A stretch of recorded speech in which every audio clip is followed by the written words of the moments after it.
1953년 미국의 한 과학자가 한밤중에 뉴욕 호텔 창문 밖으로 떨어져 죽습니다.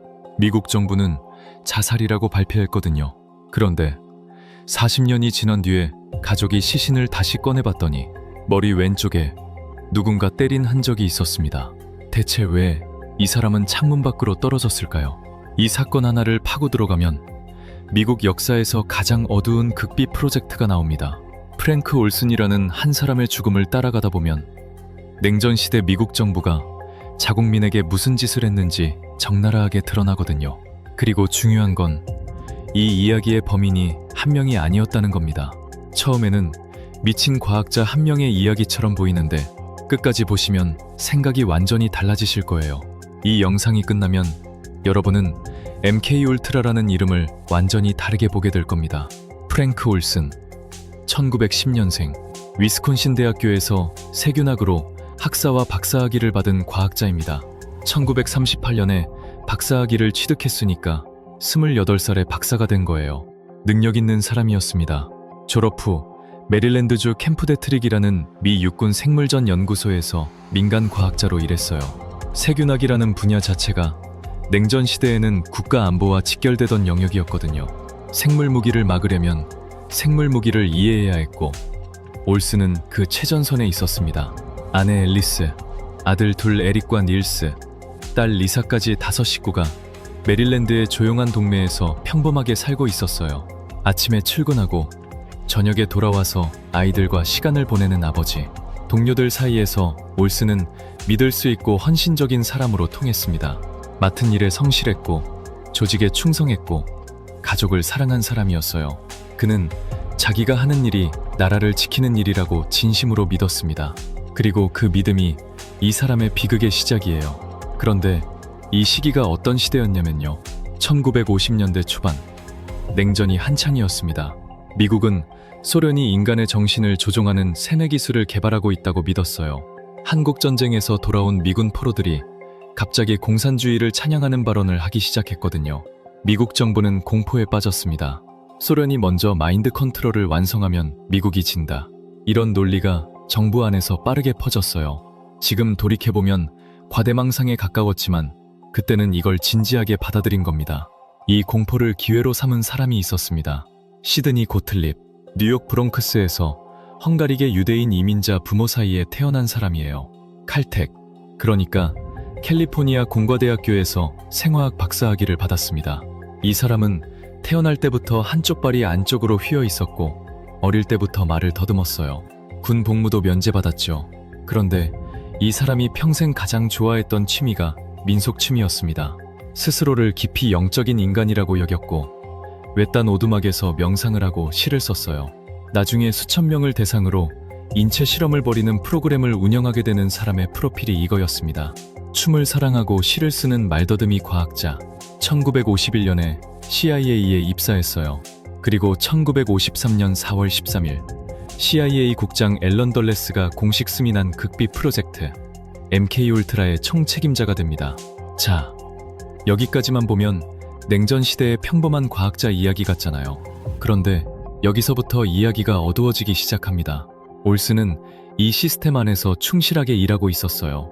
그런데 1953년 독일 프랑크푸르트로 출장을 다녀온 뒤부터 이 사람이 확연히 달라졌습니다.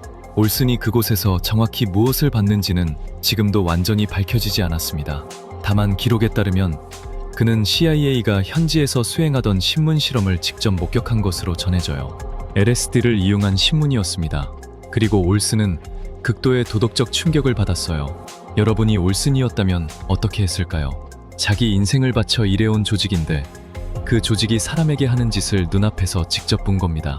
고발할 수도 없고 떠날 수도 없는 상황. 올슨이 알고 있는 정보의 수준이 너무 높았거든요. 이 사람은 조직 안에 갇혀버린 겁니다. 1953년 11월 19일 목요일 메릴랜드주 디크릭 레이크 근처의 한 오두막, 루트 219도로에서 30야드 정도 떨어진 2층짜리 턱나무 건물이었습니다. 바깥은 11월에 찬바람이 불고 있었고 오두막 안에서는 8명의 남자가 모여 있었어요. 공식 명목은 시나리오 작가, 편집자, 스포츠 잡지 관계자들의 겨울 모임이었습니다. 물론 거짓이었죠. 실제로는 MK울트라와 CIA 특수작전부의 핵심 인원들이었어요. 저녁 7시 30분경 로버트 레시브룩이라는 CIA 요원이 코앵트로 리큐어 한 병을 꺼냈습니다. 프랑스산 오렌지 리큐어인데 달콤하고 향이 강해서 다른 맛이 섞여도 알아채기 어렵거든요. 8명 모두에게 한 잔씩 따라줬어요. 그런데 고틀립과 레시브룩만은 별도의 병에서 따른 술을 마셨습니다. 20분이 지났을 때 방 안의 분위기가 확연히 달라지기 시작했어요. 누군가는 웃음을 멈추지 못했고 누군가는 방 안이 이상하게 느껴진다고 말했습니다. 그제야 고틀립이 입을 열었어요. 그 술에 LSD가 들어있었다고. 사전 동의는 없었습니다. 거부할 선택권도 없었어요. 이미 몸속에 들어간 뒤였으니까요. 자기가 목숨 바쳐 일해온 조직이 자기한테 약물을 몰래 투약한 겁니다. 여기서부터 올슨의 세계가 무너지기 시작합니다. 독일에서 목격한 것 때문에 이미 흔들리고 있었던 사람한테 자기가 믿었던 동료들이 약물을 몰래 투약한 거예요. 이중의 배신인 겁니다. LSD 투약 후 올슨은 심각한 심리 불안 상태에 빠졌어요. 밤마다 잠을 이루지 못했고 사람들을 피했습니다. CIA는 올슨을 자기네 협력 정신과 의사에게 연결했어요. 치료를 위해서가 아니라 관리를 위해서였을 겁니다. 올슨은 그 의사에게 독일에서 본 것에 대해 계속 이야기했고 극도로 불안해했다는 기록이 남아있어요. CIA 입장에서 올슨은 위험한 사람이 되어가고 있었습니다. 극비 정보를 보유한 내부자가 심리적으로 무너지고 있었어요. 프로그램을 이탈하거나 외부에 폭로할 가능성이 점점 커지고 있었거든요. LSD를 투약당한 날부터 9일. 이 9일 동안 올슨은 무슨 생각을 했을까요? 자기 인생을 바쳐온 조직이 자기를 실험 대상으로 삼았다는 사실, 독일에서 봤던 끔찍한 장면들, 아내와 아이들에게 아무것도 말할 수 없다는 현실. 이 사람은 완전히 고립된 상태로 무너지고 있었습니다. 그런데 올슨의 추락은 이 이야기의 시작일 뿐이에요. 지금부터가 진짜입니다. 고틀립 한 사람이 미친 짓을 벌인 게 아니었거든요. 이 프로젝트의 진짜 규모를 알게 되면 지금까지의 이야기가 완전히 다르게 보일 겁니다. MK울트라 하위 프로젝트만 149개였습니다. 여기에 참여한 기관이 80개가 넘어요. 대학교 44곳, 병원과 클리닉 12곳, 연구재단과 제약회사 15곳, 교도소 3곳, 비정부 연구자만 185명이 넘었습니다. 잠깐 이게 무슨 뜻인지 생각해보세요. 미국 전역의 유명 대학교 캠퍼스와 병원 안에서 CIA의 자금을 받아서 인간 실험이 동시다발적으로 벌어지고 있었다는 뜻이에요. 어느 한 사람의 일탈이 아니라 국가 시스템이 설계하고 가동한 프로그램인 겁니다. 캐나다 몬트리올에서 벌어진 일을 말씀드릴게요.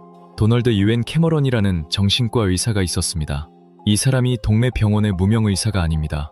스코틀랜드 출신으로 글래스고 대학교를 졸업했고 캐나다 정신과학회의 초대 회장을 역임한 인물이에요.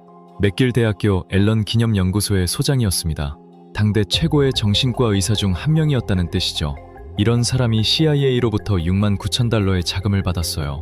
1957년부터 1964년까지 MK울트라의 하위 프로젝트 68번이라는 이름으로요. 캐머런이 한 일은 이랬습니다. 병원을 찾아온 환자들의 증상은 심각하지도 않았어요. 불안장애, 산후우울증 같은 비교적 가벼운 증상들이었습니다. 그런데 이 사람들에게 통상 치료량의 30배에서 40배에 달하는 전기 충격을 가했습니다. 환자들을 근이완제로 마취시킨 뒤 약물로 수개월간 혼수 상태에 빠뜨렸어요. 그 상태에서 하루 16시간씩 같은 문장을 수십만 회 반복 재생했습니다. 캐머런은 이것을 탈폐 터널이라고 불렀어요. 인간의 기존 기억과 행동 패턴을 완전히 지운 뒤 새로운 인격을 심을 수 있다는 이론이었습니다. 원래 목적은 정신분열증 치료법 개발이었지만 CIA의 자금과 결합하면서 세뇌 연구로 변질된 겁니다. 결과는 참혹했습니다. 태어난 환자들 중 상당수가 부모를 알아보지 못했습니다. 화장실 사용법을 잊었습니다. 말을 할 수 없게 된 사람도 있었습니다. 심한 경우에는 완전한 백지 상태가 되어서 자기가 어디 있는지를 반복해서 묻는 단계까지 갔어요. 이건 치료가 아니라 파괴였습니다. 영구적 손상이었어요. 그리고 잊지 마세요. 이 사람들은 자기가 아픈 걸 고치려고 의사를 믿고 병원에 간 거였습니다. 불안해서, 우울해서 찾아간 병원에서 인생이 완전히 파괴된 겁니다. 샌프란시스코에서는 또 다른 일이 벌어지고 있었습니다. 조지 헌터 화이트라는 CIA 협력 마약국 요원이 비밀 아파트를 운영했어요. 오퍼레이션 미드나이트 클라이맥스라는 이름의 프로그램이었습니다. 이 아파트로 아무것도 모르는 시민들을 데려와서 LSD를 투약하고 그 반응을 일방향 거울 뒤에서 관찰했어요. 이것도 한두 번이 아니라 체계적으로 운영된 프로그램이었습니다. 화이트는 은퇴 후 고틀립에게 보낸 편지에 이렇게 적었다고 전해져요. 재미있었다고. 도대체 어디서 이런 일을 해볼 수 있겠냐고. 자기가 한 일에 대한 죄책감이 아니라 그것을 즐겼다는 겁니다. 이제 1953년 11월 28일로 돌아갑니다. 토요일 새벽 2시 뉴욕 스텔러 힐튼 호텔. 올슨은 CIA 동료 레시브룩과 같은 방에 묵고 있었습니다. 레시브룩은 새벽에 잠에서 깨어 올슨이 침대에 없다는 것을 발견했습니다. 창문이 열려 있었습니다. 블라인드가 내려진 채로 창문이 깨져 있었습니다. 프랭크 올슨은 10층 높이에서 인도 위로 추락했습니다. 현장에서 사망했습니다. 43세였습니다. 레시브룩이 가장 먼저 전화를 건 상대는 경찰이 아니었습니다. 고틀립이었습니다. 경찰 신고는 그 다음이었어요. 미국 정부의 공식 발표는 자살이었습니다. 아내 앨리스에게는 남편이 업무 중 정신적 문제로 자살했다는 설명만 전달됐어요. 새 아이는 아버지가 왜 죽었는지도 모른 채 자랐습니다. 에릭은 당시 9살이었어요. 그 뒤로 22년 동안 올슨의 가족은 진짜 이유를 알지 못한 채 살았습니다. 1973년 CIA 국장 리처드 헬름스가 퇴임 직전에 MK 울트라 관련 문서 전량 소각을 명령합니다. 워터게이트 스캔들로 정부 전체가 뒤흔들리고 있었고 이 프로젝트가 드러나면 걷잡을 수 없다는 판단이었겠죠. 아이러니한 건 헬름스가 닉슨의 워터게이트 은폐 요청을 거부해서 강직한 인물이라는 평가를 받았던 사람이라는 점이에요. 한쪽에서는 정직했지만 다른 쪽에서는 미국 역사상 가장 심각한 국가범죄의 증거를 태워버린 겁니다. 그런데 예상 못한 일이 벌어집니다. 소각 명령이 내려졌지만 재정 기록을 보관하던 별도의 건물에 약 2만 페이지의 문서가 잘못 분류되어 남아 있었어요. 누군가의 실수로 살아남은 겁니다. 1977년 정보 공개 청구를 통해 이 문서가 세상 밖으로 나왔습니다. 그제야 MK 울트라의 실체가 일부나마 드러나기 시작했어요. 1975년 언론인 시모어 허시의 보도와 록펠러 위원회 조사가 이어졌어요. 그제야 올슨 가족은 처음으로 알게 됩니다. 아버지에게 LSD가 투약됐다는 사실을요. 22년이 지나서요. 1976년 미국 정부는 올슨 가족에게 75만 달러의 합의금을 지급했습니다. 제럴드 포드 대통령과 당시 CIA 국장이었던 조지 H.W. 부시가 앨리스 올슨과 아이들에게 직접 사과했어요. 하지만 이 합의에는 정부의 법적 책임 인정이 포함되지 않았습니다. 아들 에릭 올슨은 여기서 멈추지 않았어요. 1994년 어머니 앨리스 옆에 아버지를 안장하기 위해 시신을 발굴했습니다. 법의학자 제임스 스타스가 시신을 정밀 검사했어요. 결과는 충격적이었습니다. 머리 왼쪽에 혈종이 있었고 흉구부에도 손상이 있었습니다. 스타스의 결론은 이 증거가 살인을 강하게 시사한다는 것이었어요. 뉴욕 지방검사실은 올슨의 사망 분류를 자살에서 미상으로 변경했습니다. 에릭은 이렇게 말했어요. 증거는 살인을 가리키고 있다고. 약물에 의한 자살이 아니라고. 2012년 아버지 사망 59주기에 에릭과 동생 닐스는 워싱턴 연방법원에 CIA를 상대로 손해배상 소송을 제기했습니다. 에릭의 삶 자체가 아버지의 죽음을 밝히는 데 바쳐졌어요. 2017년에는 에롤 모리스 감독이 에릭의 이야기를 넷플릭스 다큐멘터리로 만들기도 했습니다. 솔직히 저는 이 부분을 조사하면서 화가 났습니다. 고틀립은 의회 청문회에서 후회한다고 말했지만 기소는 면했습니다. 퇴직 후에는 아내와 함께 재산을 거의 다 처분했어요. 그리고 인도로 건너가서 나병 환자들을 돌보는 자원봉사를 했습니다. 버지니아주 컬페퍼에서 염소를 키우고 요거트를 만들며 환경운동에 참여했습니다. 수천 명을 대상으로 동의 없는 인체 실험을 벌인 프로그램의 설계자가 말년에 환자를 돌보고 명상을 한 겁니다. 이 사람은 죽을 때까지 자신이 한 일이 국가 안보를 위한 것이었다고 믿었던 것으로 전해져요. 1999년 자택에서 사망했고 아내는 사인 공개를 거부했습니다. 미국 내 MK 울트라 피해자들은 법적 구제를 거의 받지 못했습니다. 대부분의 소송은 기각되거나 실패했어요. 캐나다에서는 몬트리올 실험 피해자 77명이 1992년에 일부 보상을 받았지만 250명이 넘는 피해자들은 보상을 거부당했습니다. 2024년에는 캐나다 법원이 피해자 후손들의 집단 소송을 허가했어요. 70년이 넘은 사건이 지금 이 순간에도 법정에서 다투어지고 있는 겁니다.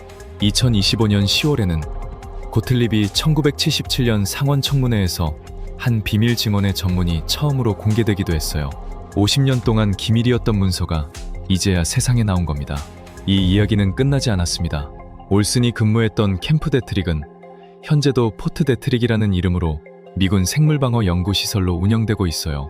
70년 전 동이역면 인체 실험이 벌어졌던 그 자리에서 지금도 연구가 계속되고 있는 겁니다. 국가안보라는 이름 아래에서 어디까지 허용되는 건지, 그 선은 누가 긋는 건지 MK울트라가 남긴 이 질문은 사라지지 않았어요. 프랭크 올슨은 CIA를 믿었던 사람이었습니다. 이 나라를 위해 일한다고 생각했던 43세의 과학자였어요.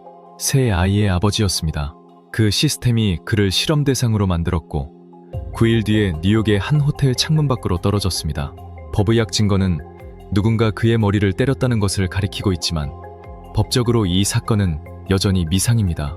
아들 에릭은 평생을 이 답을 찾는 데 바쳤어요. 이 사람은 왜 창문 밖으로 떨어졌을까요? 그 답은 아직까지 나오지 않았습니다. 여러분은 어떻게 생각하시나요? 프랭크 올슨의 죽음은 정말 LSD로 인한 자살이었을까요? 아니면 CIA가 진실을 알고 있는 내부자를 영원히 침묵시킨 걸까요? 아래 댓글로 여러분의 생각을 꼭 남겨주세요. 이 채널에서는 역사 속에서 거대한 힘에 휘말린 보통 사람들의 이야기를 계속해서 다루고 있습니다. 아직 구독을 안 하신 분들은 구독 한번 눌러주시고요. 다음 영상에서도 여러분이 몰랐던 역사 속 이야기를 가져오겠습니다.